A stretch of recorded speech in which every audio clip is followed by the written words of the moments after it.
ఈ న్యూస్ చూస్తే పక్కాగా షాక్ అవుతారు. 2 లక్షల రూపాయల కోసం కన్న బిడ్డ నమ్మింది ఓ తల్లి.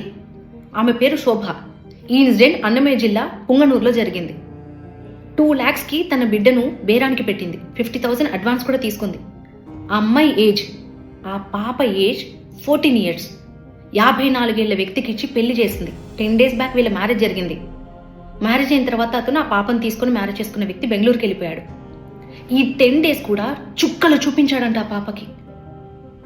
ఇక భరించలేని ఆ పాప వెంటనే పక్క వాళ్ళ సాయం తీసుకుని వాళ్ళ బాబాయ్కి కాల్ చేసి జరిగిన విషయం అంతా చెప్పుకొచ్చిందంట. ఈ న్యూస్ విన్న ప్రతి ఒక్కరు కూడా షాక్కి గురయ్యారంట. వెంటనే ఇక వాళ్ళ బాబాయ్ ICDS వాళ్ళకి అండ్ పోలీస్ వాళ్ళకి కంప్లైంట్ ఇచ్చాడంట. ఎంత ఘోరం! కడుపులో పుట్టిన బిడ్డని 2 లక్షలకి బేరం పెట్టడం ఏంటి? 54 ఏళ్ల వ్యక్తికిచ్చి పెళ్లి చేయడం ఏంటి? ఈ ఇన్సిడెంట్ విన్న తర్వాత కన్యాశుల్కం రోజులు మళ్ళీ గుర్తొచ్చాయి. ఇలాంటి వాళ్ళు కూడా ఉంటారా?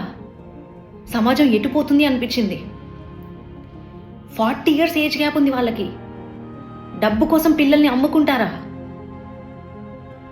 ఇంకా ఇలాంటి ఘోరాలు ఎన్ని చూడాల్సి వస్తుందని భయం వేస్తోంది.